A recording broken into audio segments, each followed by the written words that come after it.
Oh, good morning. Welcome back to Verns Farm with me, Verns 74. Just going to be another one of those days, I guess. I woke up this morning, had an alarm ringing going off, so I got up a little bit extra early. Been at it for, I don't know, an hour now. Heard heard one of them howling, screaming wolf sounds as soon as I walked out the front door. That was kind of rare since that was 5 o'clock in the morning. So either the neighbors are putting in some extra effort, or I don't know if that's not the explanation. I don't know what the spooky stuff going on, one or the other. But haven't heard anything in the last hour and a half or so. The sheep, they were full on milk, so I got them squared away, got them the milk picked up, and got them all caught up. I gotta scrape up and clean up after the animals yet. I started moving the cow's milk, so I got a little bit more of the cow's milk to move. I could use the big trailer, but by the time I get hooked up to it, I'll have it done. So yeah, I'm gonna go chop some silage today. Um, Once I get silage done, I'm not quite sure what I'm gonna end up in, whether it's a boat or a tank. But I'm pretty sure I might have to go down and slap around some Taliban.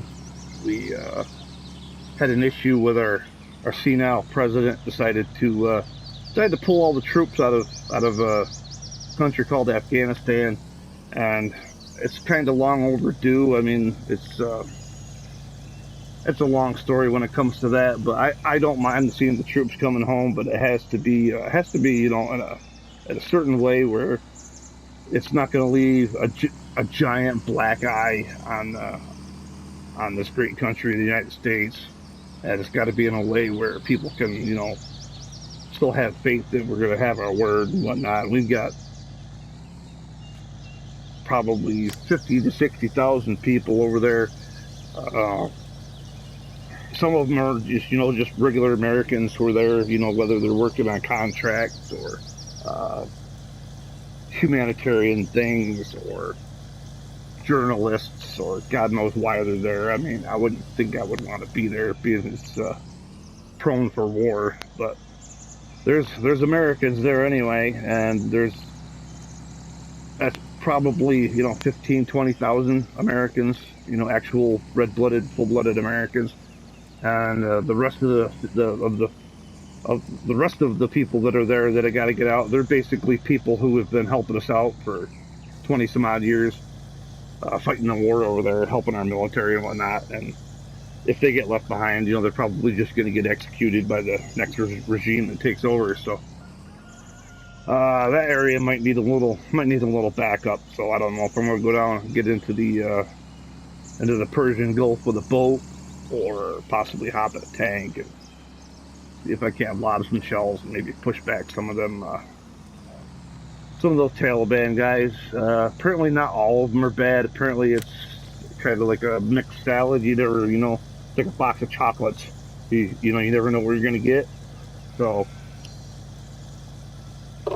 I'm basically gonna go down and pick out any spoiled apples, and any spoiled apples I find that are trying to spoil the bushel, I'm gonna put a shell in their ass. So yeah, we're gonna get some silage bunks done. I bought a couple new toys since the last episode.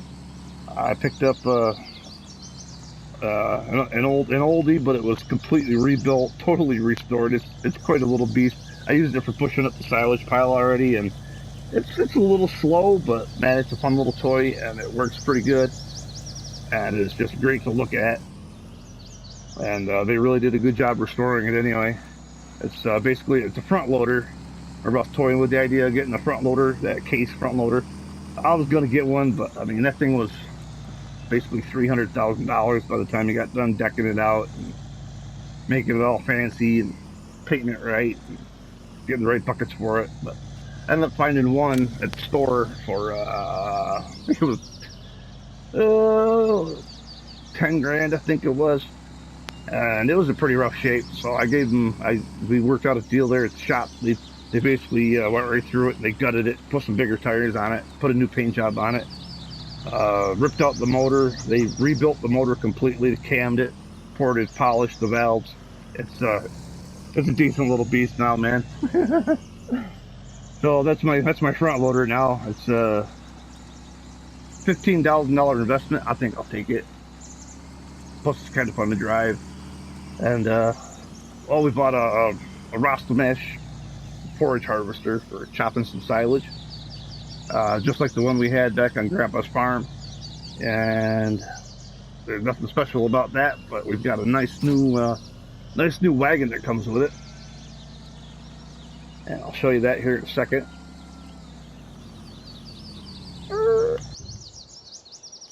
Honestly, I have all day to show it to you because we're going to be doing silage before I go doing any tank wars, so. Or boat battles or whatever we can get into. Maybe it'll be a little bit of both. Depends on how bad the guys need help.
Went ahead and picked up a new truck and a trailer. I'm not sure if this was in the video last time or not, but this thing holds 110,000 pounds, center belly dumper. It's not really all that great for silage, but it works pretty darn good if you ask me. It's good enough. It does get stuck a lot. You really gotta keep moving while you're dumping. Gotta constantly keep driving forward. And with this little truck, it's kind of a pain because it's only 2-wheel drive, and I think it's only like 380 horsepower. So the truck struggles to keep it moving from time to time, and I do get stuck. But that's just part of the plan, you know, part of the program.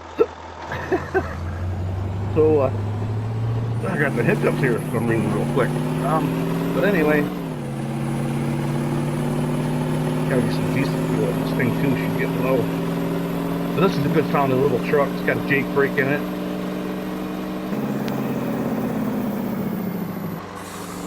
And it's not incredibly annoyingly loud like some of them. There's a couple cab overs in here that are XTLX packs or something like that. And you can't turn the Jake brake off, and the Jake brakes are so damn loud, it's unbelievable.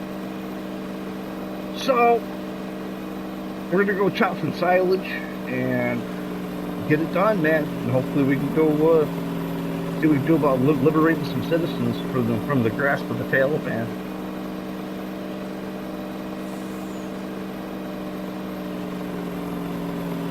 I'll show you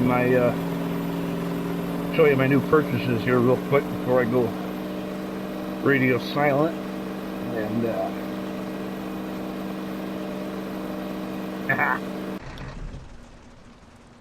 Fits right under it, perfect. Yes.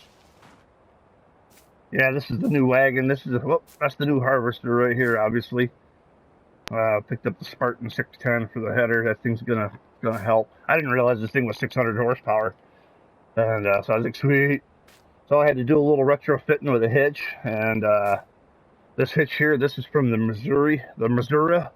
It's a Lizard add-on. It's a cedar, and it comes with this hitch. And this hitch is handy dandy, man. I'm telling you, it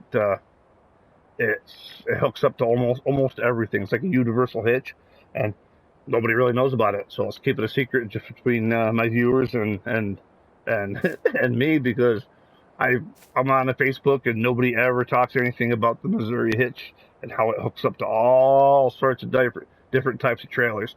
If there's a trailer that you want to hook to, put it this way: get this thing, because there's only one other one. It's a Claws Jaguar or hitch pack or something like that, and that thing, it goes on the back of this, but it hooks so low that the hitches drag on the ground and they dig in, pain right in the ass. But that's what everybody's forced to use, because they're not smart enough to throw the old adapter on.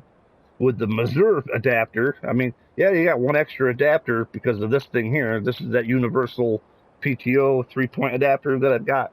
It's a mod that I've got in the shop. But this Missouri pack, this thing here, not only is it a great little planter, I'll show you the planter. It's a great little planter. I was using it on Grandpa's farm, I do believe.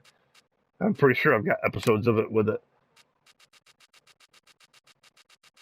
It's like 8 meters wide, I do believe. Yeah, this thing right here. 8 meters wide. And, I mean, it does a really good job of planting. I mean, the thing is like a laser. It's got the hitch right here. This is the end with the hitch right here. And you don't really need this add-on thing for it. But because you can hook to the hitch with your trailer right there. With the tractor, you can hook to that small hitch. But it's got a very small turning radius. You'll end up jackknifing real easily if you don't have the adapter. The adapter is found in the miscellaneous part over here, and it comes with that cedar right here, right there, Missouri lift. Yep. And this is a great little attachment right here, and nobody knows about it. Nobody talks about it, and I'm not going on Facebook bragging about it, because all them little snobby, I'm gonna report you. And guess what? Yeah, they can keep dragging around that Jaguar lift and getting hung up on every little small bump, while I'm sitting here with my Missouri lift cruising, hauling this thing up and down hills. Man, this thing holds 60,000 pounds. It's a Lizard Auger Master. Oh, it even has the light back here too. Hey, cool. Oh, I wonder if that's just a beacon. You can customize it with a light. The light will go on the end of the pipe here, and it starts out green for empty, then it turns to yellow when you're about 50%, and then it flashes red when you're full. So that's kind of cool, for people like to jam out and listen to music and all that stuff while they're playing.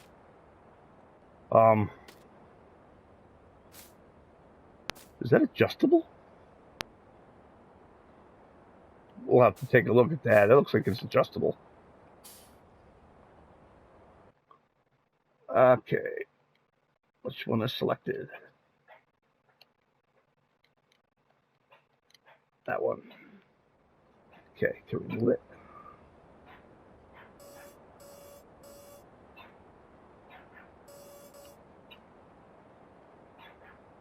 I know we can move the pipe.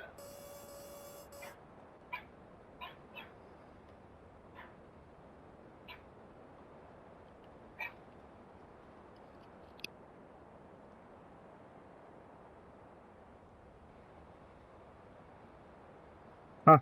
Must be that's like a shock absorber or something. Because I thought it might be adjustable if you don't have it hooked to the Missouri.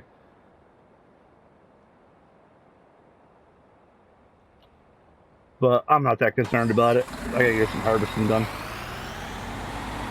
Hopefully my grass is fully grown. It should be. Yeah. Full grown when you can see the seeds on top. See how the grass is starting to head out with the seeds? That's fully grown. All right, let's do some good old boring chaff shopping.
Grab the truck and go down and keep this guy going.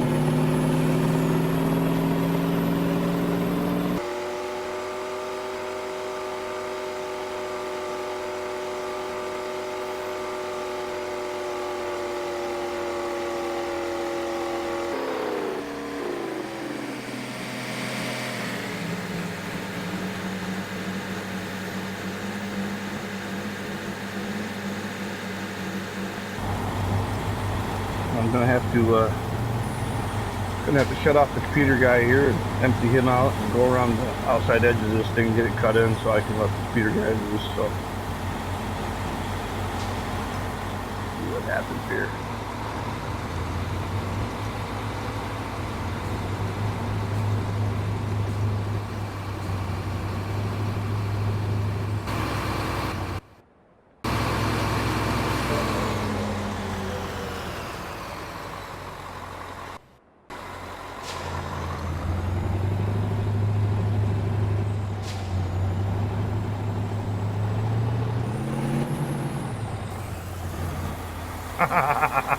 It starts shooting right out. That's cool though.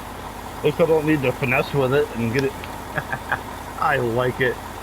Auger wagon that's dumping chaff and hay and silage, and the multi-fruit is what it's called. Multi-fruit auger wagon. I love it.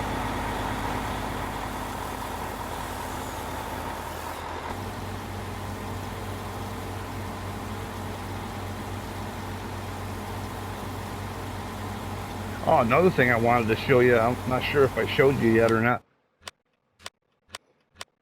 We figured out the pH problems, nitrogen problems. Oh yeah. Now the reds are coming back, but the red and oranges are gone. They're gone. Finally got it all evened out. I ended up trying to use the liquid fertilizer like I said I was going to do. I was going to just try to level it off with liquid fertilizer after it got a first growth.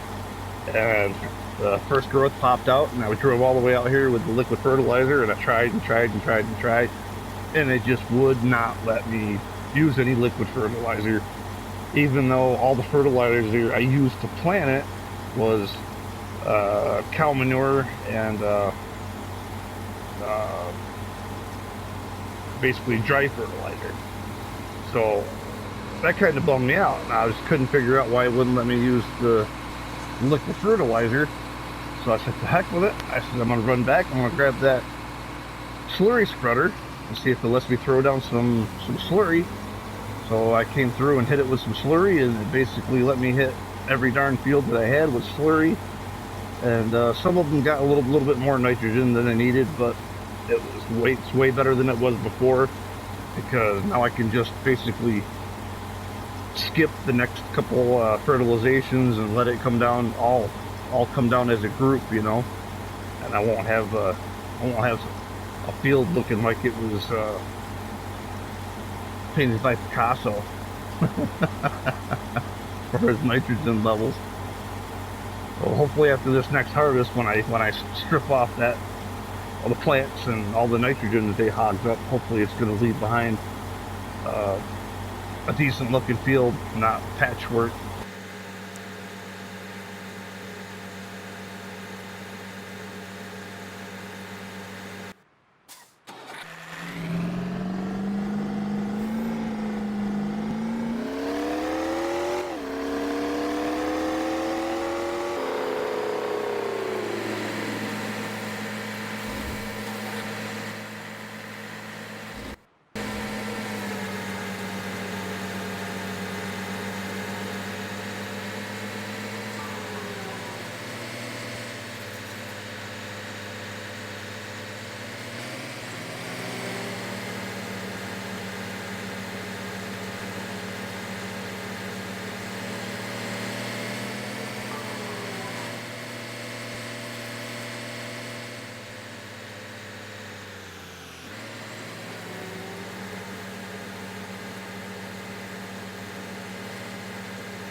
Hey, it's kind of a pain in the butt with the middle belly dumper, but it's still doable. You just got to pay attention to really, what you're doing, and make sure if you do get stopped, like I accidentally got stopped there and I had to hook up a couple times, jump the trailer around.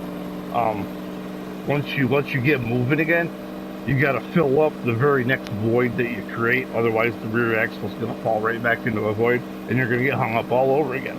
So that's what I did right there. I just kind of got it rocking and rolling, got it backed up, and next thing you know, I was just filling in the void, riding on top of the berm that I was creating with what was coming out of the middle. And it tends to pack down pretty good too when it comes out like that. The rear tires are running it right over, and usually stays right around 90% every time I've dumped. Packing's become a little bit easier. But when you're doing silos, I don't know if there's any rookies out there watching these videos or not, but when you're doing silos, it starts out at 0%. You want to keep it at 100%. Every time you dump a load, you should pack it down. If I if, to be smart about it, if you had a 100,000 pound trailer like this thing here, or 100,000 liters, whatever you want to call it, when you roll in there the first time, dump off about 1/3 of it, maybe half of it, something like that. Don't dump the whole thing because it's going to be harder to pack down, and it'll take you a little bit longer. If you just dump 30,000 pounds and then pack that down to 100%, you can dump the rest, and it's only it'll be like 80%, and then you drive over it twice, and it'll be up to 100%. The trick to doing silage and packing it and avoiding sitting there driving around on top of the silo for basically an hour trying to pack it down and wishing you had something that you could hook to your tractor or whatever you're using to pack it down. It's just a lot easier to pack it down right to 100% right from the first load. And then after that, I mean, all you gotta do is back the truck up a couple times or whatever you're using, and bam, you're done. It's packed. So, just a little tip for you. I'm going to be quiet now and go, go, go, go.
Well, we just got done with the harvest, and we managed to get all the seeding done. And I was going to come in and teleport up to the gold claim, see how the guys are coming with getting all the equipment put away and whatnot. And thought about going to talk to Jean-Luc, or Jean-Claude, and Big Daddy, see what we can do about getting in some battles. But I made it as far as the house, and I see there was messages from hired workers, and apparently 2 of them quit early and went home and got a little freaked out from some noises. That's all this is. There's noises out in the woods. So Jamal, he had to come in and finish doing the rest of the new seeding, planting the canola on the big fields. And got a message from Jamal, said he's heard some howling, shrieking and howling, or whatever you want to call it, and thought it'd probably be a good idea to go check it out. So gonna hop on the whole Wolfsbane here, and if you'll let me ride him anyway, we're gonna go do some nighttime midnight recon, see if we can find out what this howling crap's all about. I'm tired of it.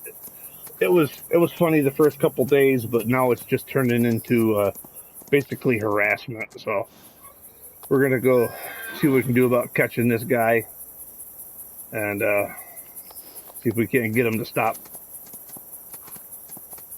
So can't really see where I'm going, so I'm just gonna kind of get down here by the farm and do some listening, and maybe we get lucky and we can go track down this wannabe wolf man, or whatever the hell this is supposed to be. And if it's the neighbors or some punk kid or whatever it might be, I'm definitely gonna call the cops, have them show up, and see if we can teach somebody a lesson the good old-fashioned way. Let the law handle it.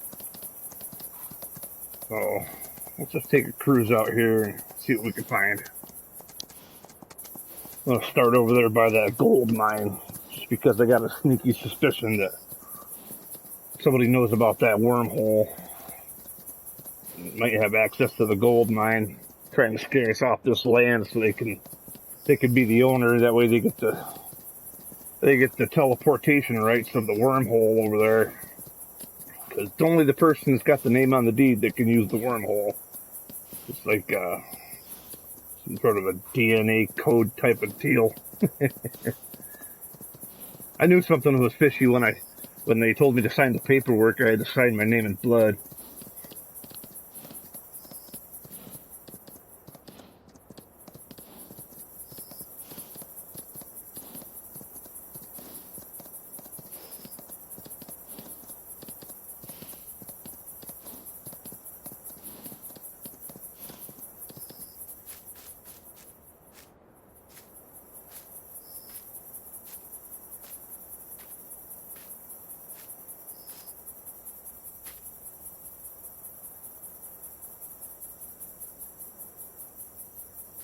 Well, I don't hear anything.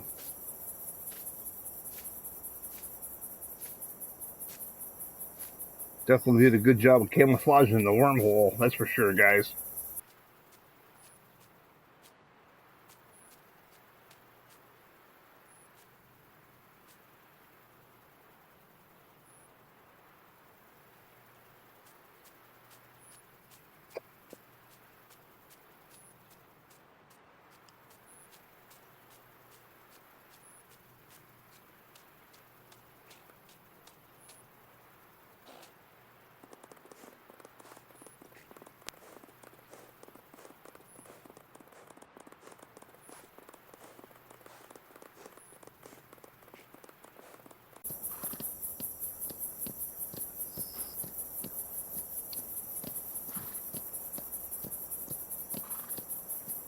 Sorry about riding around in the dark, but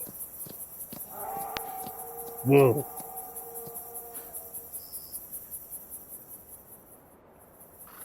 It sounded like it came from over that way. Surprise, surprise. The neighbors are over that way.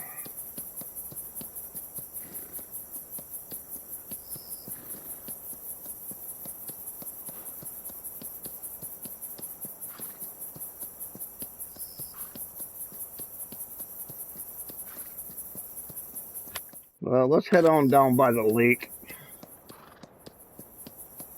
See if we can get any closer to that sound down by the lake.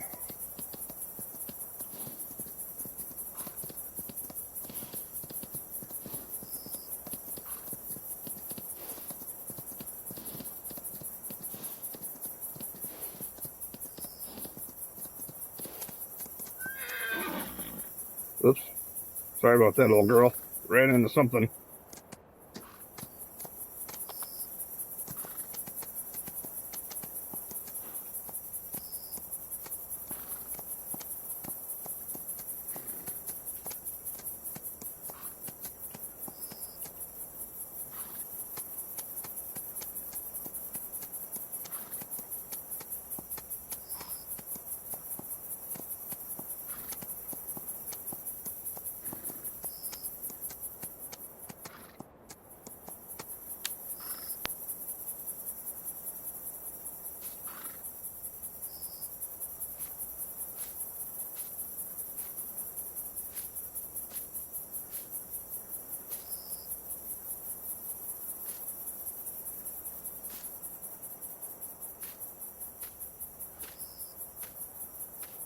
Look at this beat trail right here in the middle of nowhere.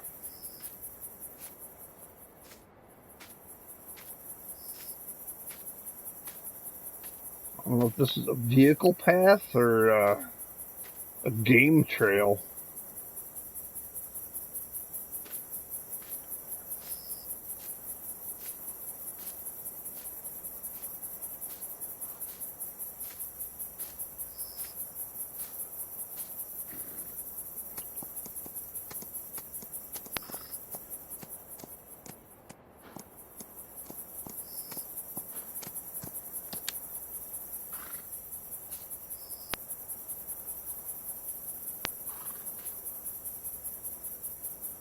Is that a light over there?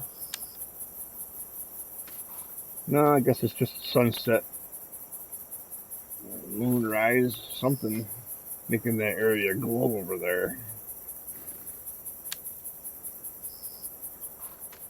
Well, we'll take a peek.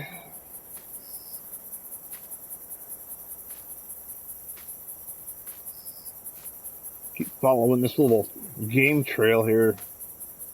See where it takes us.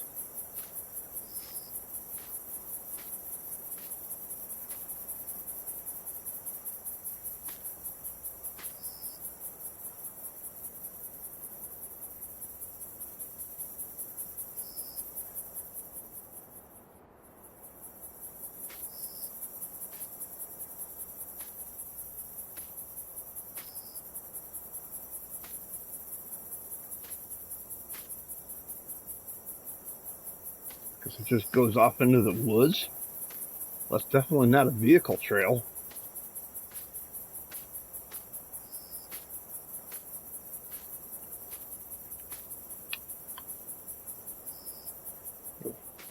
Old house right here.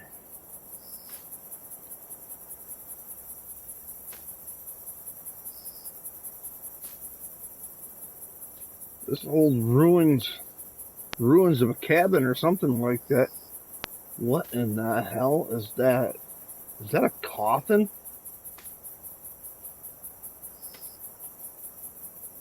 That's a coffin.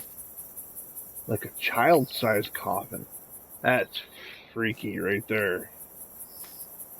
What in the hell is that? I mean, I know what it is, but why is it sitting here? Somebody's bike. Old antique bike or something. Whoa, what the heck is that? Did you see that? Did you see that? There's something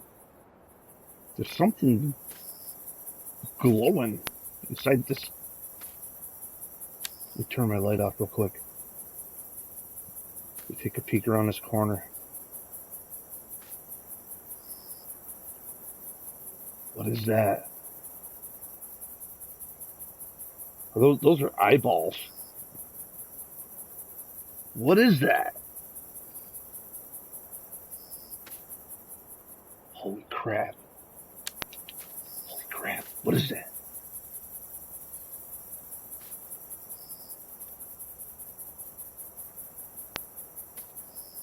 What is that?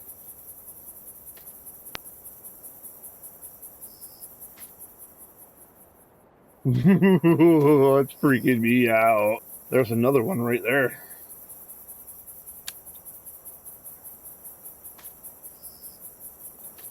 Oh my god, they're ghosts. Look at this.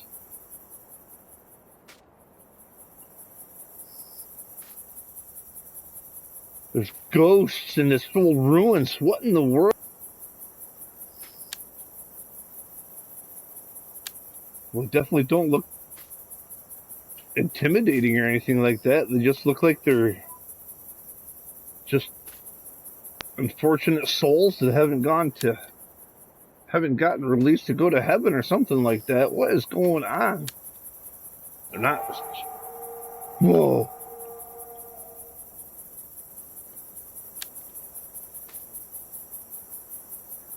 And that wasn't a ghost making that noise. We're getting closer, that's for sure. I wonder if this is the old cabin where that prospecting family got basically massacred by the guy with the axe.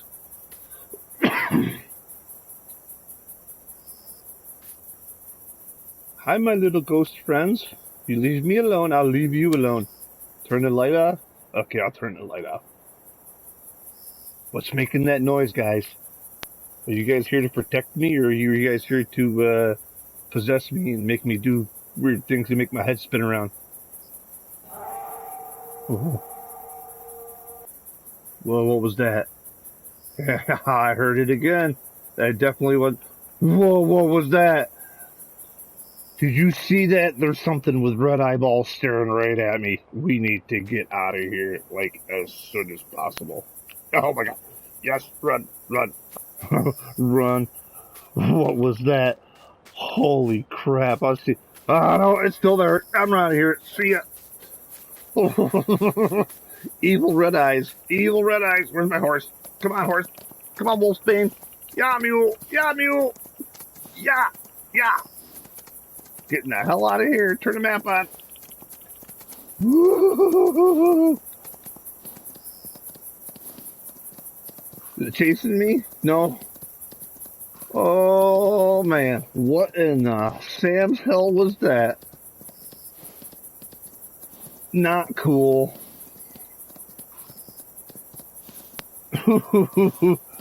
I could deal with happy little blue ghosts, but when I see red, green, yellow, and my god, it looks like freaking eyeballs and teeth.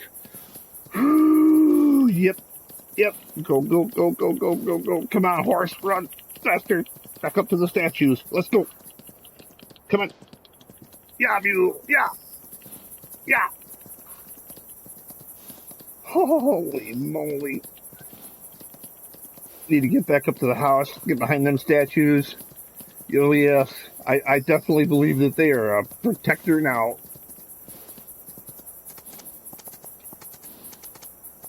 God, I hope that's the light to my radio tower and not that thing. Oh, boy. Whew, we're back. We made it back. Yeah, I'm starting to wonder. Ooh, for one, who named my horse Wolfsbane?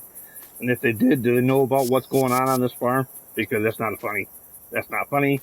Wolfsbane is a fictional poisonous plant, and supposedly wasn't the frickin' wolf man, but that was something. That was And if that was, I'm not sure if that was a woven man or a frickin' werewolf, demon of some sort. Ooh, figment of my imagination. I'm gonna have to go inside. I'm locking the house, locking the doors. I'm gonna rewatch that clip about 18,000 times. See if there's anything I could, close door, close. I'm real tired of you not closing without slamming my face. Whew. Okay, up to the computer. Alright, folks, I'm gonna let you go. That's about it for Verns Farm, man. It's been real. It's been real goddamn scary. And it's been fun because it's been so damn scary. I'm gonna hop on my computer. There he is again.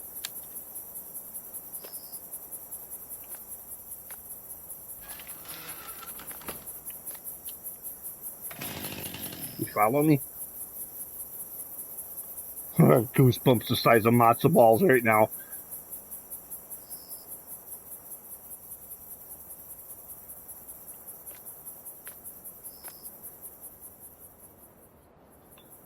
Can I get on the roof of this place? Get a good point of view. Oh, yes.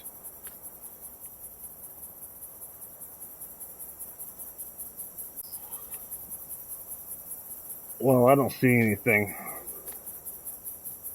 I don't think it can follow me up here. Man, I think the old urban legend is true. Come on, magic statues, work your thing. Alright, well, I'm gonna, like I said, I'm gonna go. I'll pop this thing on the old computer here, see if I can't figure out what that was. Yeah, holy crap. And if that didn't scare you, I don't know what will. Yeah, I'm gonna hop on the system here, do a little editing, and see if I can zoom in on that thing and find out what that was. Tune into the next episode where I do believe I'm going to be calling a priest and some shamans and a medicine man and anybody else who has anything to do with religion. Then I'm going to pay them and have them come in here. They're going to do some serious praying, sprinkle some holy water. I'm going to have them bless that lake. I'm going to have them bless every kind of source of water around here, even if it's underground. I'll throw them in the damn wormhole, have them bless the water that flows underneath the surface of our property. Something's not right here. Something's freaky deaky, boy. That's either a pretty elaborate hoax they got set up down there. I mean, we got ghosts. The ghosts, I mean, that was freaky enough, but come to find out they're just freaky little entities that are just floating there happy. Don't seem to be too awful dangerous to me. I've never seen a movie or a documentary or anything like that where the ghosts have beautiful, bright blue, glowing, peaceful eyes. But I hear tell you what, it didn't take long of me nosing around to have that, whatever it was, pop out of the damn bushes, about 25 feet tall with red eyeballs and, oh yeah. Okay, I'm gonna stop freaking out. We'll catch you next time. Don't miss an episode. And, yeah, hit the bells, the likes, say a prayer for me. I gotta get this figured out. We'll see you next time. Oh boy, Verns Farm. Never a dull moment. Peace.